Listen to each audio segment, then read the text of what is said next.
Matthew 5. Jesus says he went up onto a mountain. He saw a large crowd. He went away, sat down. His disciples followed him there, and they came to him. And he opened his mouth and he began to speak to them. Passage is called the Sermon on the Mount. And it starts out with a section called the Beatitudes. Beatitudes and the Sermon on the Mount, actually, I think this is probably the most profound teaching on how to live a victorious Christian life, and in fact, how to wage spiritual warfare of any passage in the Bible. But what was he doing? He spoke to these crowds of people, and he was teaching them, and he starts out by saying, "Blessed are the poor in spirit." Interesting, because who was he speaking to that day? Yes, we know the disciples here, but recently he had fed 5,000 people, probably just on the side of the hill below us here. And in that passage, there were probably 20,000 people there actually that day. And who were those people? Was it people from the villages around us? Yes, of course it was. But who else was it? Because that's not enough. There has to be more people than that. So the next group of people you would think about would be maybe there were some zealots who were there in the crowd that day. Zealots are military people. These are men of violence. They're men of rebellion against the Roman authorities. Wait a minute. Maybe there were some Romans in the crowd that day. So these people, if it was the zealots, when he said, "Blessed are the poor in the spirit," who do you think they thought of when they heard that poor in spirit? They probably thought about the people who were subject to the Romans and had a life which was hard because of persecution. But maybe instead of that, he was thinking about the Romans who were there. So the Romans, they might have been thinking about the very people that were oppressed in the crowd that day, or the villagers. Some of them were very wealthy. Peter himself was probably a leader of industry with maybe 30 fishing boats.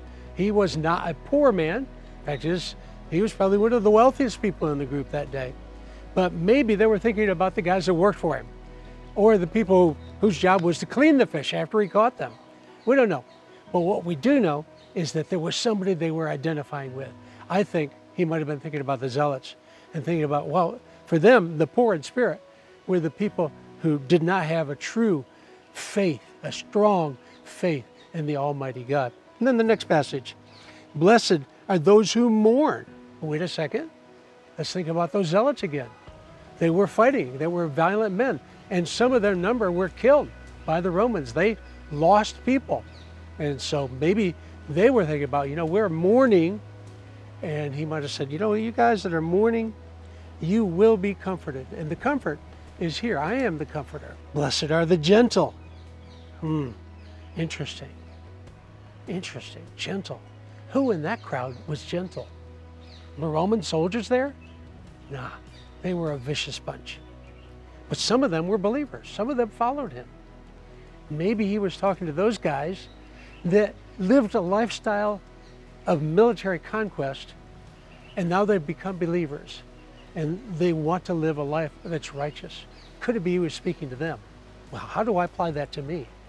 When I think about what he's saying to me, blessed are those who are gentle, is he saying that even though I live in this world which is filled with violence all around us, he expects me to have a heart which is filled with his peace, so that when I walk into a violent situation, I'm the guy that has peace.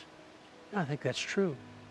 So when I think about the Sermon on the Mount, the Beatitudes, I think it's talking about how to live in a way that not just pleases Jesus and God, but perhaps it's about having a way of life in this world which is everything but what we want it to be. And we serve him, and we do his will, and we live in his peace in spite of the world around us.